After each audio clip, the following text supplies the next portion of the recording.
कहना आप सबसे ये है कि कभी भी साधु से और कभी कुछ मांगने वालों से कभी भी विरोध न करना। आप जो भी है इच्छा से, भाव से, लगन से उसे अर्पण कर दो, और नहीं है हाथ जोड़ करके प्रणाम कर लो कि बस महाराज हमारे पास यही है, आप अपनी बुद्धि का प्रयोग ना करें, तरह तरह की बातें करके उनका प्रहार ना करें, वरना आप कहीं पर किसी प्रकार से कष्ट कारण बन सकता है। क्योंकि देवता सभी धरती पर आ गए हैं, बार बार हम तुम्हें सचेत कर रहे हैं, और देवताओं से कुछ लेने के लिए आप निवेदन कीजिए आस्था भाव के साथ, दान सेवा भक्ति दान का पिटारा खोल दीजिए। भगवान से कुछ पाना है, क्योंकि आगे हमारे समय में और आगे भी बड़े बड़े राजा महाराजा साधु संतों से टकरा करके और बड़े बड़े हानि उठाए हैं। कल गुरुदेव ने आपको बताया था कि 60,000 पुत्र सगर के एक ही श्राप से जल करके ढेर हो गए। यानी सबको बंदूकें और लाठी उठाना पड़ती हैं, और संत की जहाँ जीभ घूमती है और जहाँ दृष्टि बदलती है वहीं पर दुनिया के ढेर लग जाती है। इसी प्रकार साधु संतों के सामने निवेदन से अलावा और कोई नजर मत उठाओ, दिमाग मन चलाओ, होशियारी ज्यादा मन दिखाओ, वरना होशियारी ठिकाने आ जाएगी और मानव जीवन संकट में आकर के कुछ भी नहीं बचेगा। ऐसा राजा सगर के 60,000 पुत्र के श्राप में भस्म हो गए। ऐसे ही अनेक राजा हुए हैं जिन्होंने राजा के अहंकार में होकर के साधु संत और महापुरुषों पर प्रहार किया है, और वह प्रहार कैसे किया है? धोखे में धर्मात्मा राजा भी कई चक्कर में फंस जाते हैं, और जंगल में डाकू आने लगे, डाकू, और राजा ने सोचा क्या इस जंगल में डाकू सिचर गए हैं और मेरे आने वाले यात्रियों को परेशान कर रहे हैं, तो अपने गोपनीय सैनिकों को भेज देते हैं सादा वर्दी में, और जाकर के उन्हें देखा, डाकुओं को पता चल गया क्या कोई राजा के सैनिक हमारा पीछा कर रहे हैं, और हमारी कुछ बातें आज दरबार वाले आए हैं, आप चिंता मत कीजिए।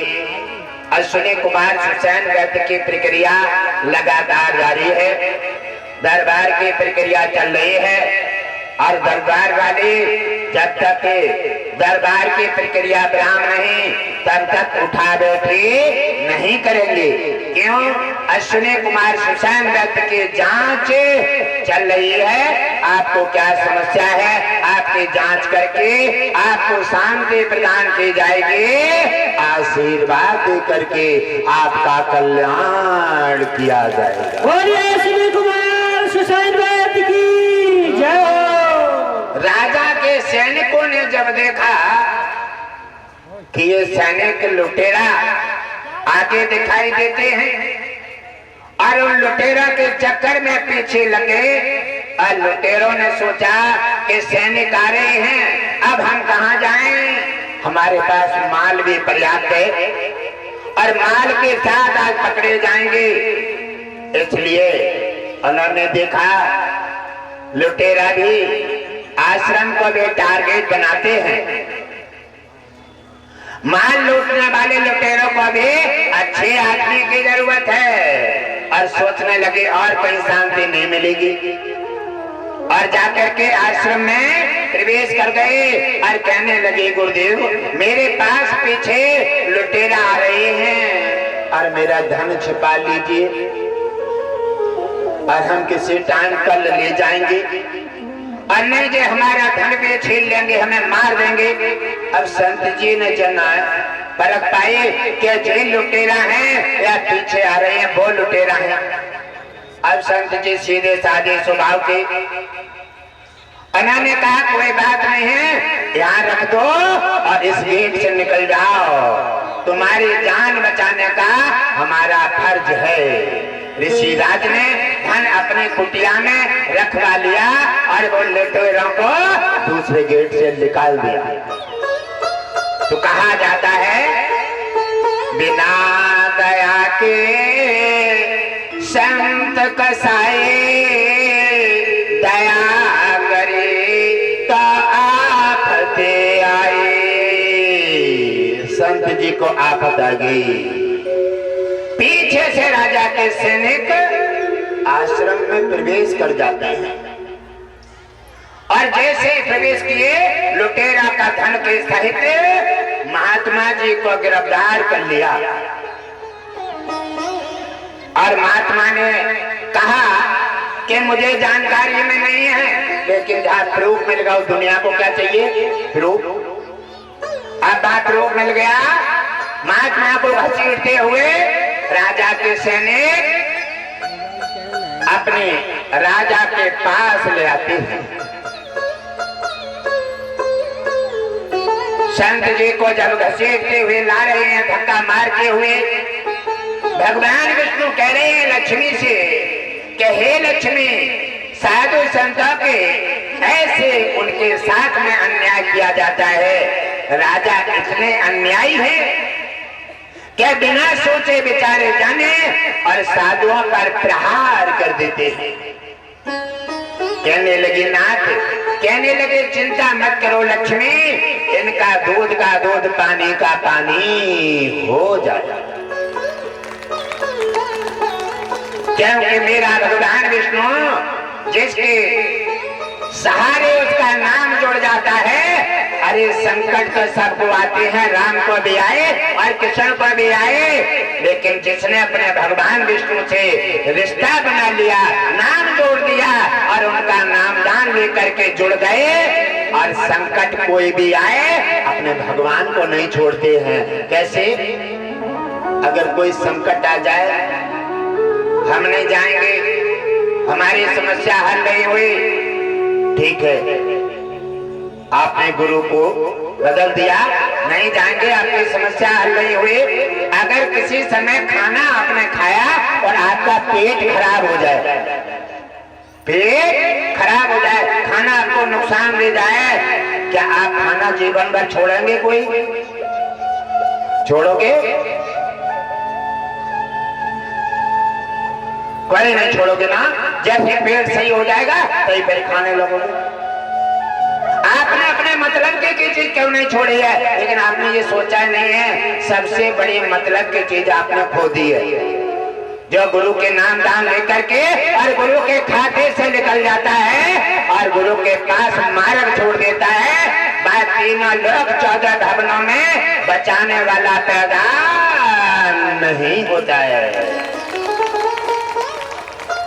क्योंकि कहा जाता है गोरे गोविंद दो खड़े काके लागू पाए, बलिहारे गुर आपके गोविंद दिए पता। आप तो जानते ही नहीं है। आपने छोटी छोटी बातों में आंधी तूफान आते हैं, बरसातें आती हैं, छोटी छोटी बीमारियां बन जाती हैं, संकट आते हैं, इसका मतलब शरीर से रिश्ता छोड़ देते हैं। इसका मतलब भगवान विष्णु का नाम नहीं छोड़ते हैं, क्योंकि वो तुम्हारा जीवन है, वो तुम्हारी श्वास है, वो तुम्हारा जीवन में दुनिया में पालनहार है।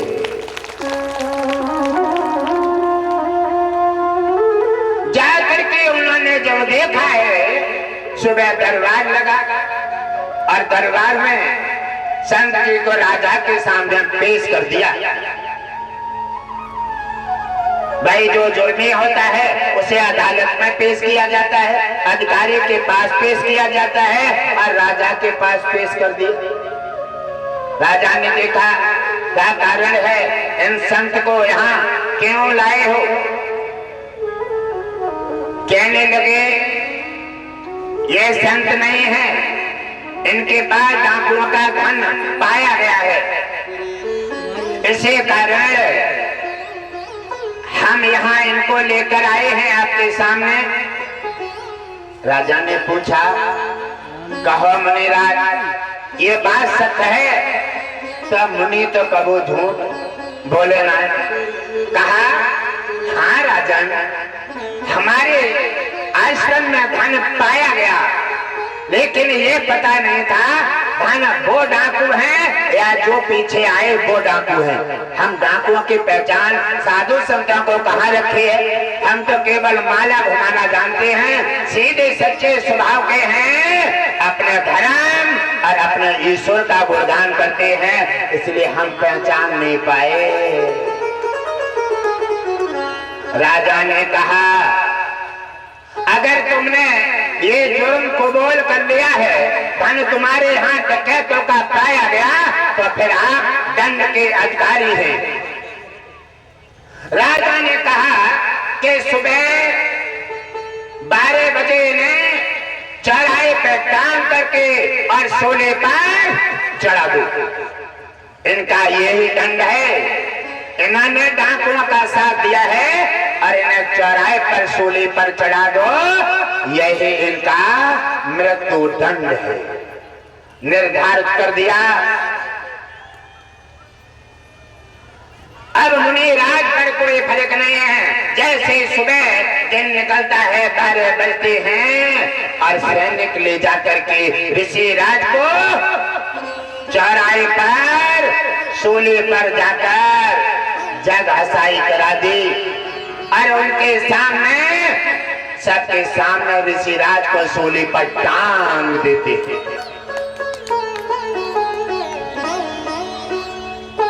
ऋषि राज ने कहा कि जो राजा का फर्ज है उसे निभाने दो, जिसका जो अधिकार है, जिसका जो फर्ज है उसे निभाने दो।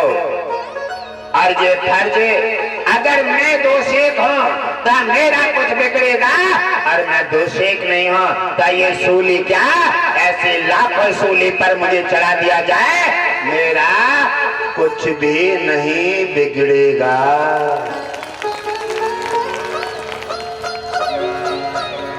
जब रात व्यतीत हो जाती है और सुबह दिन निकला, सैनिकों ने जाकर देखा तो ऋषिराज ध्यान मगन सूली पर भजन कर रहे हैं बैठे बैठे।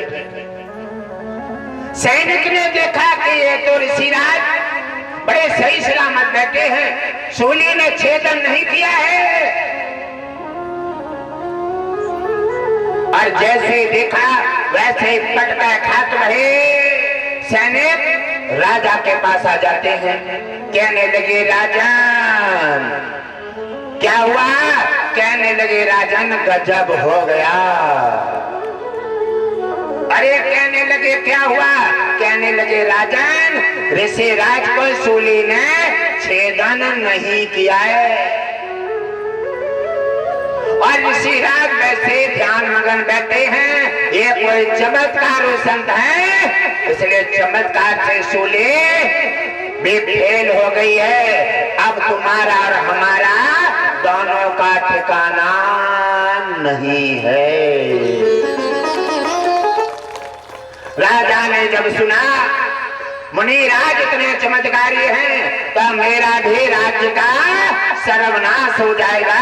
और सैनिकों ने सोचा कि हमारा भी जीवन नरक बन जाएगा, क्योंकि हम दोनों ने मुनिराज को नाना प्रकार से दंडित किया है और हम दोनों ने उन्हें दंड दिया है, और ऋषि राज का क्रोध आ जाना चाहिए, क्योंकि तुमने जग हंसी कराई है और सूली पर चढ़ा दिया है, तब किनको गुस्सा नहीं आएगी, लेकिन साधु को गुस्सा नहीं आती है। वो है धो। सा का मतलब शांति और धू का मतलब धूल। रास्ता पे चल रहे हैं, पैर गरीब अमीर छोटा बड़ा कोई रखे बराबर चिपकेगी। कोई परिपात नहीं करेगी। कोई राजा जा रहा है तो मैं न चिपटूं और गरीब राजा चिपट जाऊं ना, ऐसा कुछ नहीं है। और धूल है बराबर चिपटेगी, गरीब अमीर छोटे बड़े सबको बराबर समझेगी। ऐसे ही सा धो। सा का मतलब शांति, धो का मतलब धूल, इनसे बनता है साधु। उसे क्रोध नहीं आता है, वो बात को समझ लेता है और वो सोच लेता है मेरे क्रोध को, अरे जो मेरे से कुछ कह रहा है या ज्ञान है, और जो मेरे क्रोध को कैसे बर्दाश्त कर सकता है। राजा जब रोते चिल्लाते मुनिराज के पास पहुंचे और जाकर के पछाड़ खाते हैं और कहते हैं मुनिराज मुझे क्षमा कर दो, मेरे से गलती हो गई। कहने लगे, मुनिराज ने कहा अरे राजन सावधान हो जाओ, तुम्हारी तो कोई गलती नहीं है, क्योंकि मैंने जुर्म कबूल कर लिया और तब आपने मुझे सजा दे दी। आपने तो अपना फर्ज निभाया है, आपकी इसमें गलती क्या है? अगर आप हमें दंड नहीं देते तो अभी आप दोषी खो जाते, इसलिए आपने दंड देके अपना राज का फर्ज निभाया है। आप बिल्कुल निर्दोष हैं राजन, आप चिंता मत कीजिए, आपने कोई भी किसी प्रकार की गलती नहीं की है, आपको हम आजाद किए देते हैं। राजा ने जब ऐसा सुना, मुनिराज के मुखारबिंद से कहा, हे मुनिराज, हे गुरुदेव, आप तो दया के भंडार हैं। हमने तुम्हें सूले पर चौराहे पे चढ़ा करके और जग हंसी कराई, और लेकिन तुमने हमें माफ कर दिया है। आप तो हमारे भगवान हैं, आप तो दयालु हैं। और जय जयकार करते हुए राजा मुनिराज के अपने राज्य में जाते हैं। ऋषि राज ने राजा को आवाज दे करके फिर से बुलाया और राजा ने सोचा कि अब कुछ होने वाला है। कहने लगे, राजन घबराओ मत, बात यह है कि मैंने आपको कसूर नहीं बताया, ये कसूर किनका है? आपने तो अपना फर्ज निभाया है, ये कसूर है किनका? धर्मराज का। कहां नजर लगाई है साधु ने? धरतीवासी तो अड़ोसी पड़ोसी खकोरते हैं, जहां कमी होती है उसको नहीं देख पाते हैं। और इसे राज ने अपनी दृष्टि मार करके कहां निशाना लगाया है कि गलती है तो धर्मराज की। और हे मुनिराज, धर्मराज की गलती है। फिर कहने लगे, चिंता मत करो राजन, मैं भी यहीं से सीधा धर्मराज के पास प्रस्थान कर रहा हूं और धर्मराज से आज मैं पूछ लेता हूं कि तैने इतना बड़ी गलती साधु की जग हंसाई करके, जो तैने इतनी बड़ी गलती की है, तैने अपने विनाश को निमंत्रण दे दिया है। और मैं अभी जाता हूँ ऋषि राज वहीं से सूली से आसन सहित सीधे धर्मराज के यहाँ प्रस्थान कर दिया। बोलिए संत भगवान की जय।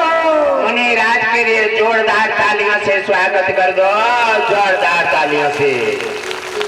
ऐसे संत धरती पर मौजूद हैं, क्योंकि ऐसे संता पर निशाना लगता है तो चटाई समेट देते हैं, चटाई।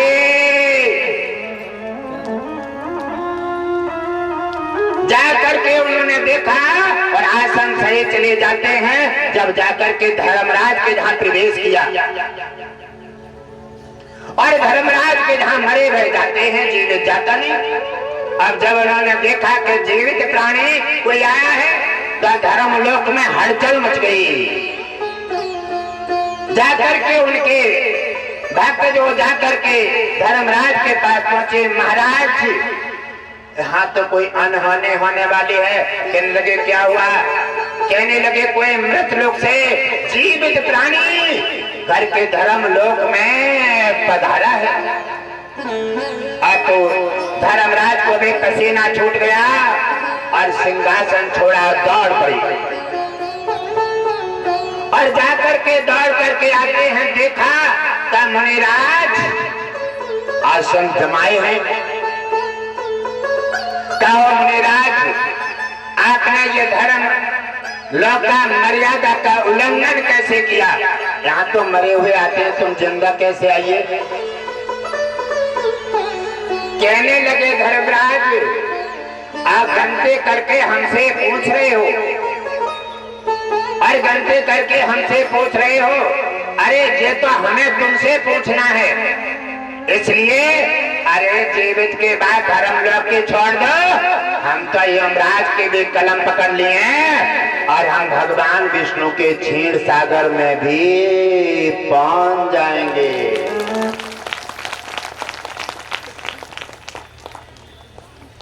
धर्मराज सोचने लगे अब कुछ गड़बड़ है। कहने लगे धर्मराज, जाओ अपना धर्म रजिस्टर निकाल के लाओ और उसमें देखो मैंने कौन सा अपराध किया है जो तुमने दोपहर में और चौराहे पे मुझे सूली पर चढ़वा करके और जो मेरी जगह से कराई है, मैं भी तो देख लूं कि मेरी कौन सी कमी है।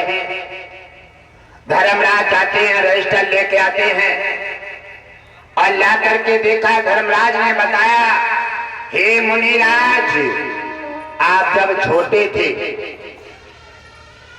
थे बचपन में, वैसे भी शरारत ज्यादा होती है, क्योंकि कन्हैया को बहुत शरारत थी और जो मंच पे बैठे हैं जो कृष्ण मुरारी है, क्योंकि घटघट वासी जी का भी नाम कृष्ण मुरारी है, क्योंकि इनका जन्म कृष्ण जन्माष्टमी रात के 12 बजे और बुधवार का है।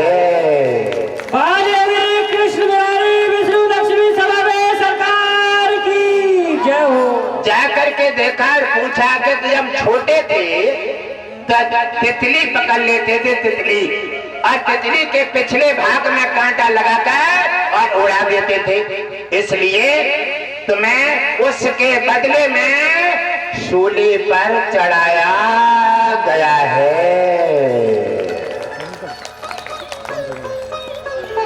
मुनिराज ने कहा, हे धर्मराज, तुमने कभी संविधान पढ़ा है? नहीं पढ़ा है ना? धर्म के कुर्सी मिल गए, धोखे धड़ाके से, छल कपट से, आराम से धर्मराज की कुर्सी पर ऐश करो, आराम से सोवो, कोई पढ़े कोई जिए, धर्म अधर्म से कोई लेना देना नहीं है। कहने लगे मुनिराज, ये क्या कह रहे हैं? अरे हम जो कह रहे नहीं, आज हम तुम्हारी चटाई समेट कर जाएंगे धर्मराज। छोटा बच्चा जो होता है, एक होता है बालिग और एक होता है नाबालिग। ये हमारे संविधान में है, क्योंकि जब तक कोई भी बेटा या बेटी बालिग नहीं होते तब तक वो पूर्ण दंड के अधिकारी नहीं होते। हम चलो छोटे थे, किसी एकाध तितली के पिछले भाग में कांटा लगा करके उड़ा भी दिया तो इतना बड़ा दंड कैसे हो सकता है? हम बच्चे थे, नाबालिग थे, उस समय हमें बहुत हल्का सा दंड देना चाहिए और छोटे दंड की वजह से आपने हमें सूली का दंड दे करके हमारे साथ में जो तुमने अन्याय किया है धर्मराज, अब बात बता रहे हो, हेरा फेरी कर रहे हो। जब बात फंस जाती है और कोई पकड़ लेता है गर्दन, फिर नाना प्रकार से माफी मांगते हो और हेरा फेरी करते हो। अब तुम्हारी कोई हेरा फेरी नहीं चलेगी। और मुनिराज का तारा चढ़ जाता है। और मुनिराज ने कहा, धर्मराज अब तुम समझ लो, अब तुम साधु के सामने हो, अब तुम संत के सामने हो, अब तुम भगवान विष्णु के भक्त के सामने हो। अब तुम्हें दुनिया में तीनों लोक 14 भवनों में तुम्हारी कोई सहायता नहीं कर सकता। जिस पर साधु मचल जाए तो भगवान तो साधु के बीच में आता ही नहीं है, क्योंकि भगवान विष्णु तो हमेशा साधु ब्राह्मण के हितकारी हैं, शुभ चिंतक हैं। इसलिए कभी भी नहीं, वो तो गुरु समझ करके और प्रणाम करते हैं, साधु संतों का मान बढ़ा करके उनका कल्याण कर देते। बोलिए भगवान की जय हो। और भगवान ने जब हाथ हटा दिए हैं और कोई मदद नहीं कर सकता, क्योंकि मुनिराज का सामना है, वो हल्के पूरे पे नहीं है।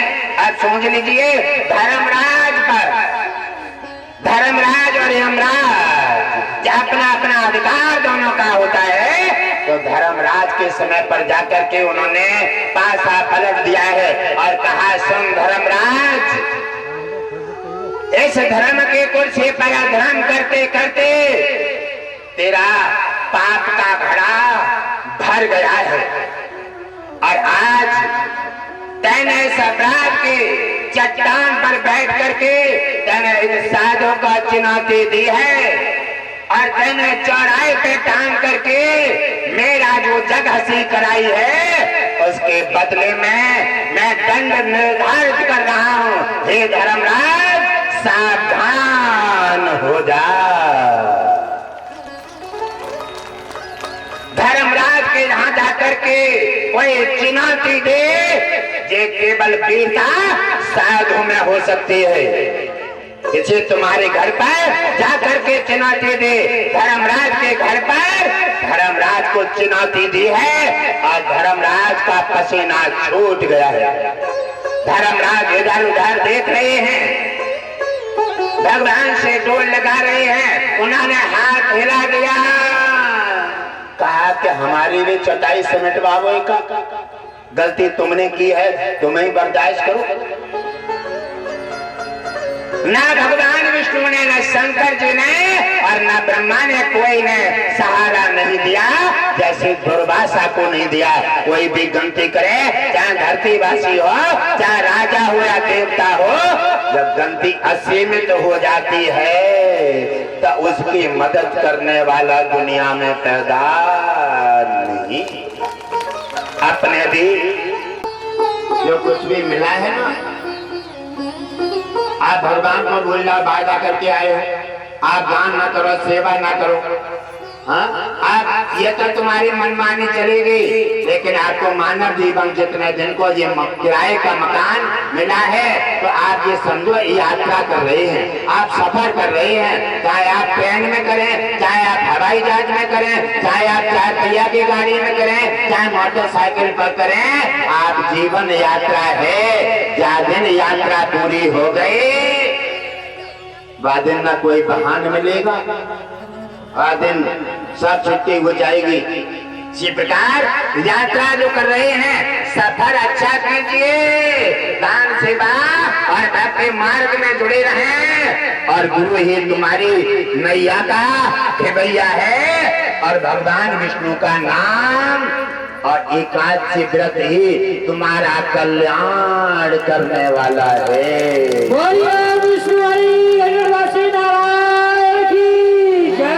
और मुनिराज ने कहा, यमराज सावधान, मैं तुम्हें ये दंड निर्धारित करता हूं कि तुम इसी समय धर्मराज के कुर्सी का त्याग करें, क्योंकि तुम इसके योग्य नहीं हो। धर्मराज की कुर्सी पर कोई धर्मात्मा बैठेगा जो धर्म नीति का सही राज्य निर्वाह करेगा, और उसका यहाँ पर अधिकार बनेगा। और ये धर्मराज कुर्सी का त्याग करें, इस कुर्सी लायक तुम नहीं हो, और धरती पर जाओ। इतना दंड नहीं है, कि आपको कुर्सी से हटा करके आपको आजाद कर दिया जाए। आप फिर मनमानी करोगे नहीं। धरती पर धर्मराज की कुर्सी त्यागे और धरती पर जाओ। धरती पर जाकर के दासी पुत्र बनो। दासी पुत्र बनो, समस्या निपटाते निपटाते मर जाओगे और फिर भी समस्या तुम्हारे बूते निपटेंगी नहीं। जाओ धर्मराज, मेरा श्राप है और नियम का पालन करो। धर्मराज ने तत्काल सिंहासन छोड़ दिया। मुनिराज के डर के मारे उन्होंने उनके आदेश का पालन किया और वही धर्मराज धरती पर आ गए। दासी पुत्र बने जिनका नाम था विदुर जी, जिसे हम तुम कहते हैं विदुर नीति। महाभारत में वही विदुर जी बने हैं दासी पुत्र। वह धर्मराज ने महाभारत में हर तरह, कभी पांडवा कभी कौरवा, हर तरह समझाए, लेकिन यहाँ हार होनी है उसे कौन बुझा सकता है। बुद्धि विपरीत हो जाए, पाप का घन इकट्ठा हो जाए और किसी की पाप की नीति बन जाए, अधर्म का पेड़ लग जाए तो समझ लो विनाश निश्चित होगा, क्योंकि भगवान भी नहीं बचा सकता।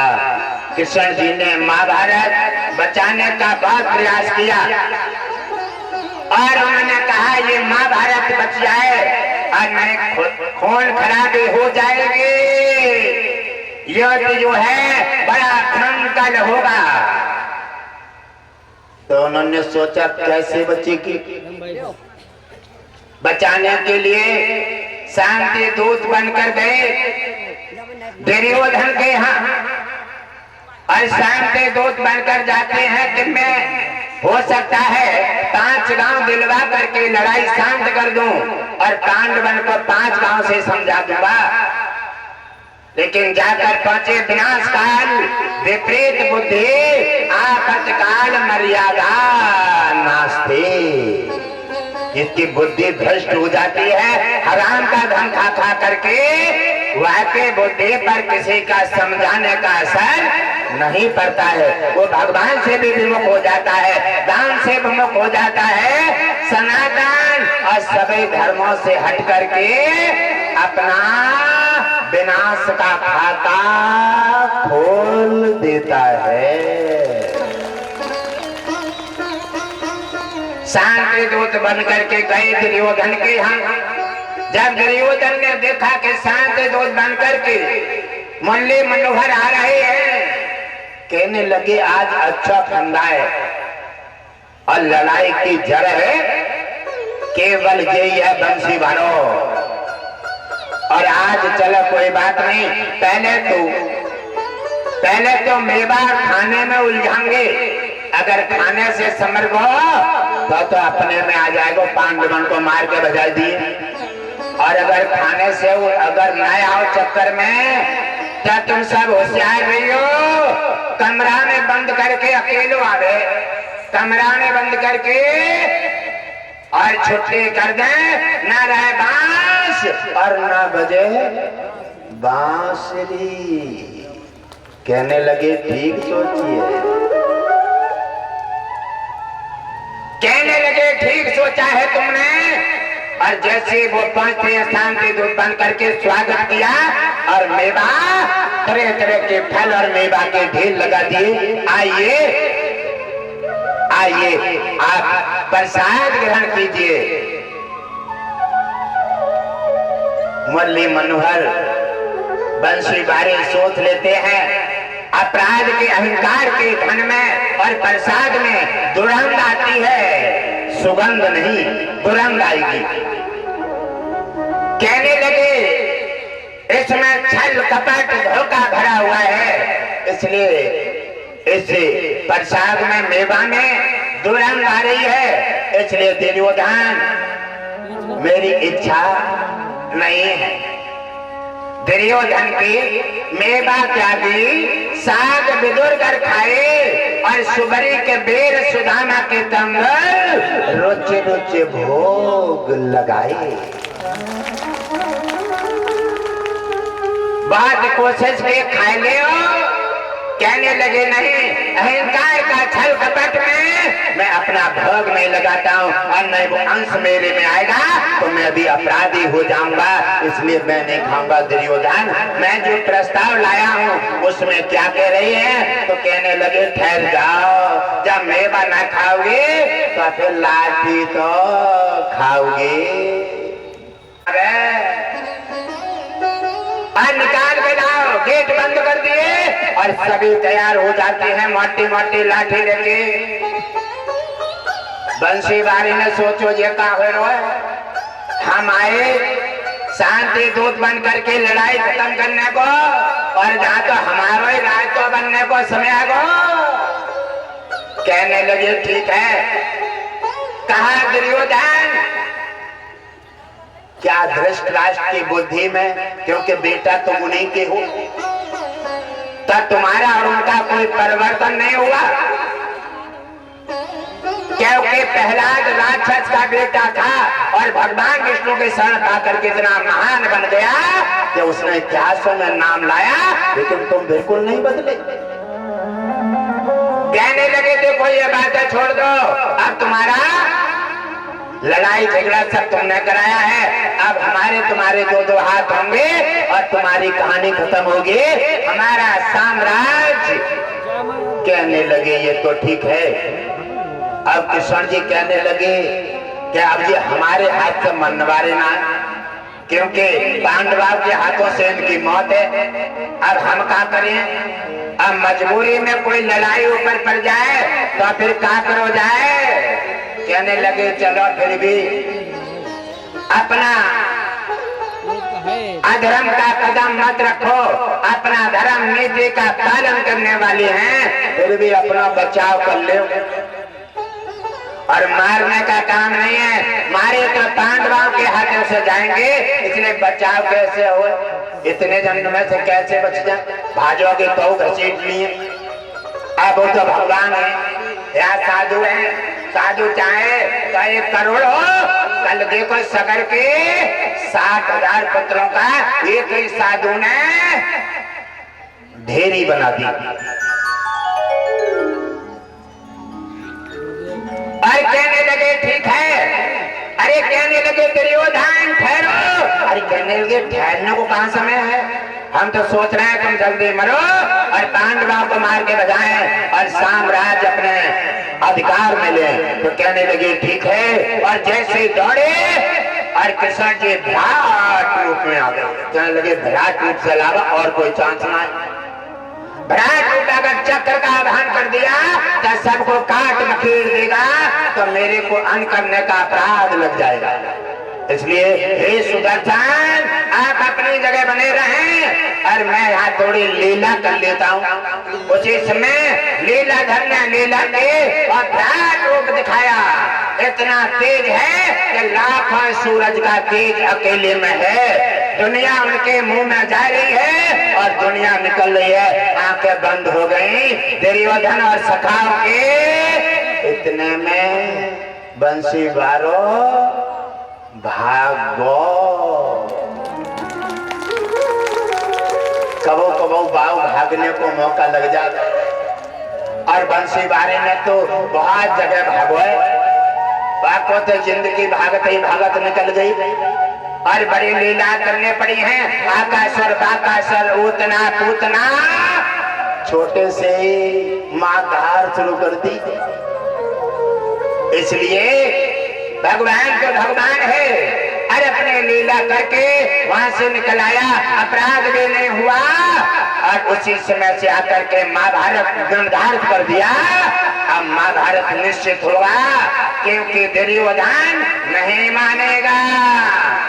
महाभारत के समीकरण बने, महाभारत हुआ, खून ख्वारी भई और दुनिया का विनाश हो गया। और ना कौरवों के पास न कौरवा रही और न रही संपत्ति मिली जो पांडवों को। भगवान जिसके पक्ष में है हमेशा संपत्ति, शांति, लक्ष्मी भगवान विष्णु की कृपा उसी के पास रहेगी। भगवान से, धर्म से, अपने सनातन से और संतों से बच करके अपना रास्ता जो बनाएगा वो बिना संकेत के धरती से मिला जाएगा। जैसे कौरवा मिला गए, कौरवा का नाम निशान खत्म हो गया, 5 पांडवों को राज मिला और भगवान मुरली मनोहर ने कृपा दृष्टि से आज इतिहास बन गया है महाभारत का। इसलिए घाटा झेलो, रार से हार प्यारी है।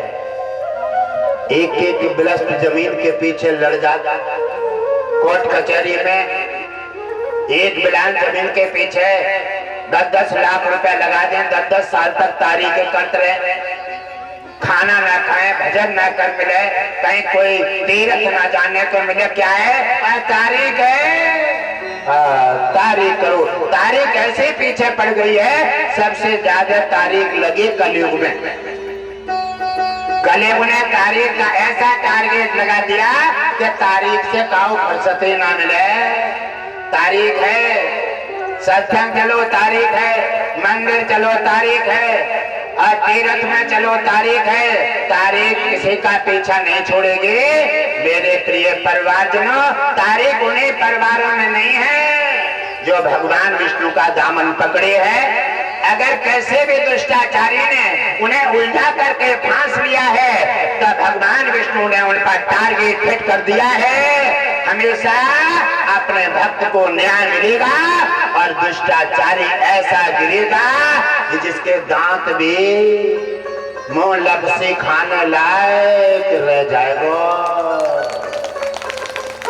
इसलिए सहारा लेना है तो भगवान विष्णु लक्ष्मी का ले लो, और तो तुम्हारा है कभी धोखा ना करने को। और जिन्होंने नामदान ना लियो है और नामदान से जुड़ जाओ, नामदान से ना जुड़े और ऐसे रह गए और जो लेकर के पीछे हट गए, समझ लो वो तो जीते बाजू हार गए, हार गए। उन्हें कुछ नहीं मिलेगा, न जान न भान, न राम का न कृष्ण का। अरे छोड़ दो, नरक भी नाक तो सुकोड़ जाएगा, नरक भी उन्हें नहीं लेगा। अब जिन्होंने नामदान नहीं लिया है वो जुड़ करके सौभाग्य सुनहरा मौका हासिल करें और भगवान विष्णु लक्ष्मी की पूजा याचना करें, एकादशी व्रत रखें, सब सत्संगों में जाएं। दरबार में कोई समस्या है तो दरबार में, इतवार में दरबार लगता है सीबीगंज घटघट वासी आश्रम पर, कोई भी समस्या है दरबार में दाखिल करें। सभी देवता वहां पधारते हैं, आपकी समस्या का संपूर्ण समाधान करके आशीर्वाद प्रदान करेंगे और तुम्हारा कल्याण हो। बोलिए सच्चे दरबार की जय। श्री हरि घटी घटी वासी,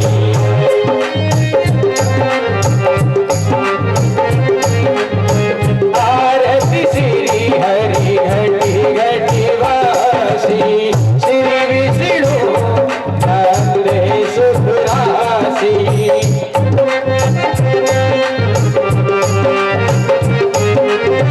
आरती श्री हरि घटी घटी वासी,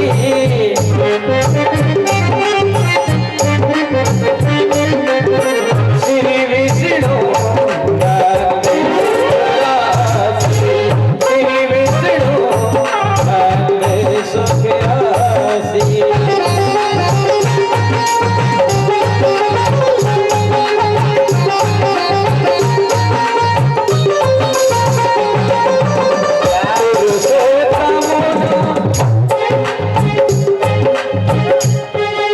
आरती का मतलब क्या है? आरती का मतलब क्या है? आरती यहाँ कितने लोग जानते होंगे? आरती में तालियों के साथ सबको आरती का सुर बनाना चाहिए, क्योंकि भगवान विष्णु सबके हैं। आरती इन्होंने बोला पलट में आपको आरती का पलट देना चाहिए। गुणगान जिह्वा से आरती आपके कंठ से जब निकलेगे भगवान विष्णु लक्ष्मी का तुम्हारे अंदर वास चला जाएगा, इसी से तुम्हारा कल्याण हो जाएगा। पुरुषोत्तम नारायण स्वामी, पुरुषोत्तम नारायण स्वामी, करुणानिधि और अंतर्यामी, करुणानिधि और अंतर्यामी, मंगलमय वे मंगलमय वे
की जय।